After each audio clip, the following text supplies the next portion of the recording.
Assalamualaikum warahmatullahi wabarakatuh. Salam, Om Swastiastu, Namo Buddhaya. Salam kebajikan bagi kita semua. Kembali lagi bersama saya Sultan Rifandi dalam program Interfaith hanya di Mata Milenial Indonesia TV. Matanya Indonesia. Pada kesempatan kali ini tentu kita akan membahas terkait seperti biasa pandangan kehidupan berbangsa bernegara, tentu dalam perspektif agama-agama yang ada di Indonesia. Dan outputnya tentu saja bagi kita semua, khususnya generasi muda nih, itu memiliki output toleransi antar umat beragama. Dan ini sesuai sekali dengan tema serta narasumber yang akan kita undang. Pada kesempatan kali ini kita akan membahas tema tentang berbaktinya seorang anak terhadap orang tua. Dan tentu saja kita sudah bersama dengan Gus Yunan Askaruzzaman Ahmad. Assalamualaikum Gus. Ini agak casual nih hari ini kita nih ya, agak santai ya Gus ya. Sehat Gus? Alhamdulillah luar biasa.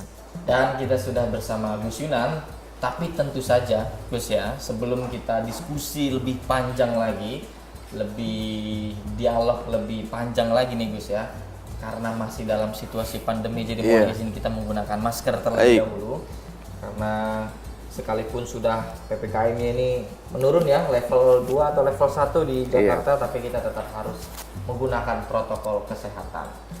Baik, seperti tadi yang saya katakan bahwa pada kali ini kita akan membahas tentang bagaimana Islam ini memuliakan orang tua, Gus. Jadi ini kan mayoritas penonton ini milenial nih Gus ya, anak-anak muda, tentu saja harus dan penting sekali mengetahui bagaimana cara kita beradab gitu ya. Kalau yang masih ada ke ibu bapak ataupun ke yang lebih tua dan lain-lain sebagainya. Nah, bagaimana nih Gus? Ini kan di tengah arus ya, contoh-contoh di sosial media, di YouTube dan lain-lain sebagainya. Tapi bagaimana Islam itu menempatkan orang tua? Bagaimana anak harus bersikap kepada orang tua dalam pandangan Islam? Bagaimana kira-kira Gus? Mas Sultan ya, Siap. kita tahu bahwa orang tua itu sangat nyata perjuangannya, pengorbanannya kepada diri kita. Oke. Bagaimana bentuk alis kita, bagaimana cara kita bertutur kata, sampai pada sikap-sikap, perilaku-perilaku kita itu sudah Allah siapkan takdirnya, tapi lewat perantaraan orang tua itu, lewat X dan Y itu ya. Nah, dari kesadaran bahwa kita ini lahir ke dunia melalui kasih sayang mereka dan pengorbanan mereka, tentu saja sudah sewajarnya kita berterima kasih atas pengorbanan dan jasa-jasa mereka ya. Tentu saja tanpa mereka apa yang bisa kita lakukan? Manusia ini kalau boleh disebutkan hewan dalam tanda kutip ya, dalam mantik itu kan. Insan hewanun natik ya. Artinya apa? Hewan yang diberi kemampuan berpikir ya, hewanun natik. Jadi sama dengan hewan yang lain. Namun manusia ini kan yang paling lama adaptasi untuk bisa bergerak sendirinya. Hewan umpama kambing, sapi, kuda lahir itu berapa menit kemudian sudah bisa berdiri di atas 4 kakinya yang kokoh. Nah, udah bisa jalan langsung. Udah bisa jalan. Nah, manusia butuh untuk jalan itu bisa sampai setahun mungkin ya. Dan itu variatif tergantung bayinya juga.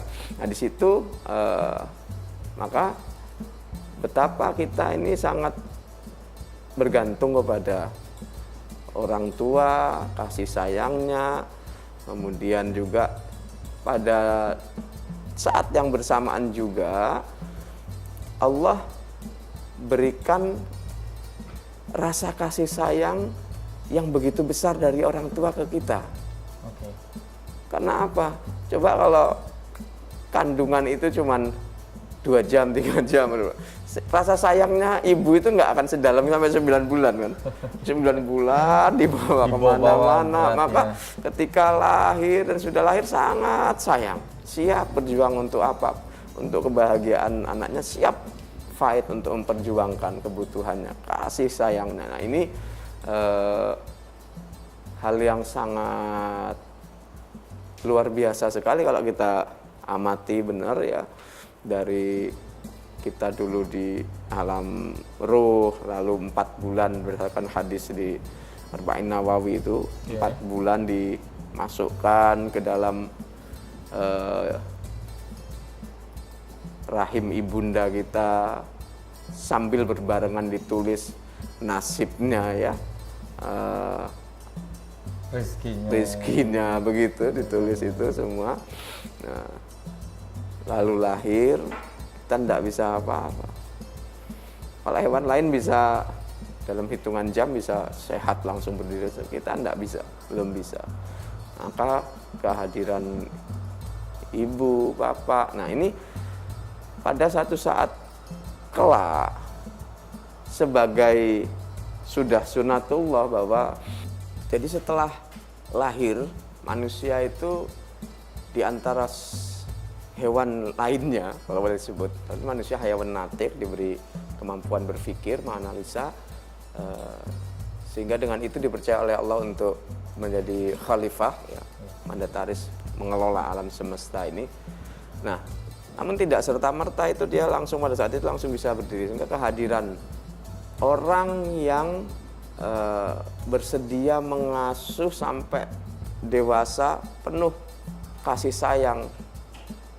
Makanya hikmahnya Allah letakkan itu 9 bulan dalam kandungan. Coba kalau kehamilan itu di luar umpama ya, di luar dirinya atau bagaimana gitu, makanya kan nanti kan beda karena rasa kasih sayang.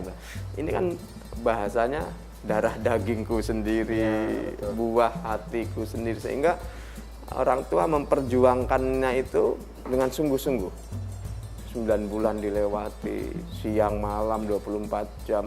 Nah, sebaliknya sudah sunatullah bahwa manusia itu dan segala sesuatu itu bahasanya dalam Ibnu Khaldun, Muqaddimah Ibnu Khaldun dinyatakan bahwa semua organik ya, semua organik di alam semesta ini lahir, tumbuh, lenyap atau mati. Itu 3 hal. Siklusnya begitu. Nah, baik dia organik manusia, hewan, ataupun lembaga, ataupun bangsa, ataupun organisasi apapun ya. Nah, lah nanti orang tua ini kan akan menua.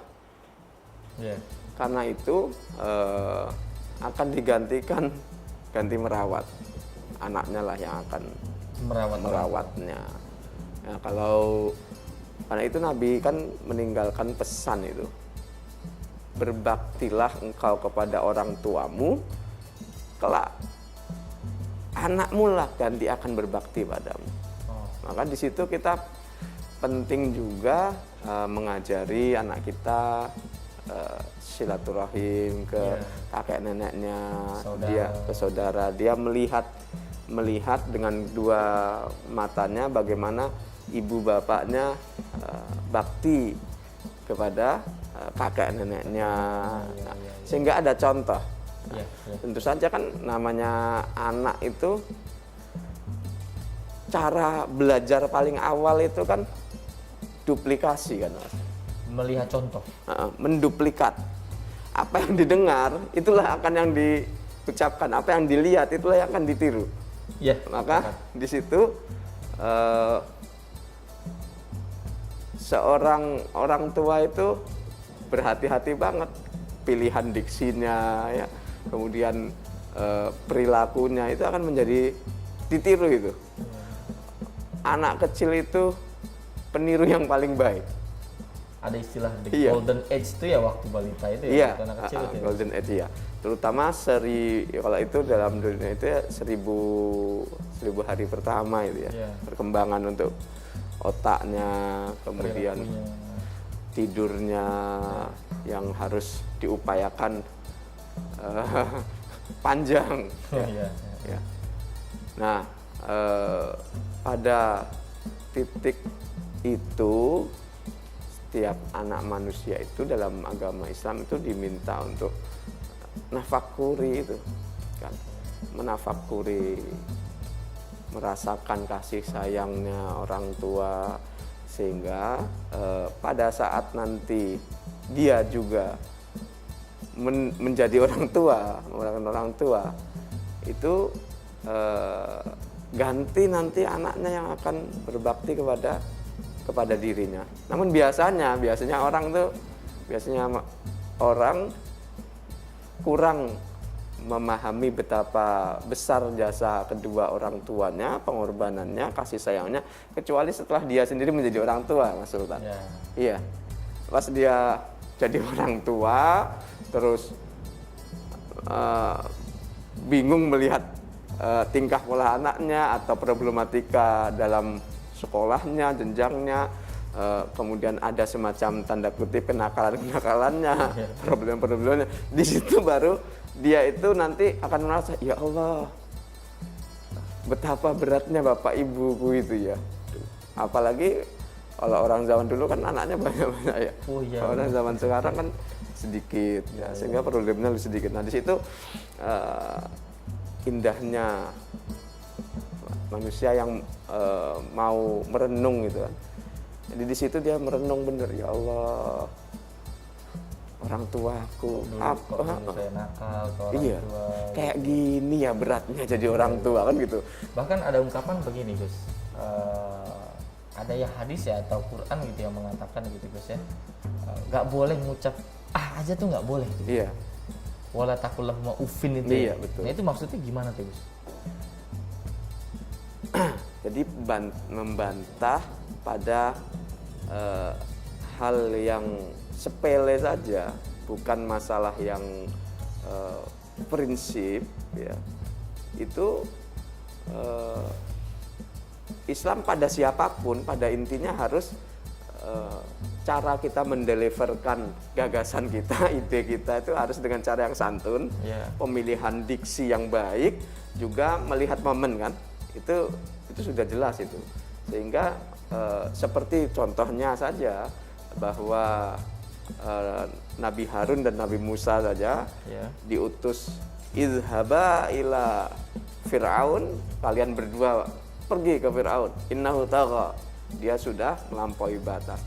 Faqula lahu qawlan layyinan, kalian berdua berkata-kata kepada Fir'aun ucapan yang lembut. Bayangin, ke Fir'aun yang ngaku Tuhan saja masih harus disuruh lembut. Itu Nabi. Nah, apalagi kita kan yang kita bukan Nabi, kita bukan siapa-siapa, tapi ngotot kemana-mana. Nah, ini makanya sesuatu yang kita sendiri harus introspeksi diri, karena kadang-kadang kita pun kebetot mau ke sana tuh. Bahkan melebihi dari Fir'aun jangan-jangan. Kadang-kadang yang kita hadapi sudah jelas bukan Fir'aun, dan kita sendiri bukan Nabi, ya kan? Nah, cuman kadang-kadang memang kehidupan ini mungkin ya Sultan, kebutuhan orang tua sudah lelah di luar, sehingga sampai di rumah pengennya ndak ada masalah, nggak direngekin, pengen segera istirahat dan sebagainya. Namun itulah amal soleh ya. Amal soleh yang ladang amal yang bisa dilakukan orang tua zaman sekarang itu, kalau dulu orang tua banyak putranya, banyak anaknya, tapi jatah tanah sawah masih lebar, bahasa kasarnya ya. Kemudian kegiatan aktivitas itu orang tua nggak terlalu banyak. TV dan sebagainya belum menyita banyak. Jadi bahasa kasarnya 11 jam 7, jam 8 aja sudah gelap. Nah, kalau udah gelap sampai pagi ngapain? Selain beraktivitas sekarang di rumah gitu. Sudah lelah gitu kan. Sudah lelah, kebutuhan yang membeludak harus terpenuhi. Tapi bukannya banyak anak banyak rezeki, Gus? Ya rezeki itu semua sudah Allah tuliskan. Namun kebutuhan zaman ini akhirnya kan membuat juga orang produktivitas dalam hal masalah turunan itu juga terpengaruh juga. Artinya bukan hanya kepada orang tua ya, bahkan kepada orang tua Terlebih nggak kepada boleh orang gitu. tua. Aja Iya, nggak boleh tuh, Gus. semua kepada Tapi sekarang kayaknya banyak tuh Gus anak muda yang kayak gitu tuh, Gus. Misalkan disuruh kemana gitu, ke warung misalkan, tadi dulu lagi main game. Gimana tuh Gus? Nah, itu salah satu pendidikan zaman modern ini yang ini kita harus jadi keprihatinan bersama itu Sultannya, bahwa kalau dalam pendekatan agama kita Sultan itu al-adab qoblal ilm ya. Al-adab Qoblal ilm. itu artinya apa tuh Gus? Jadi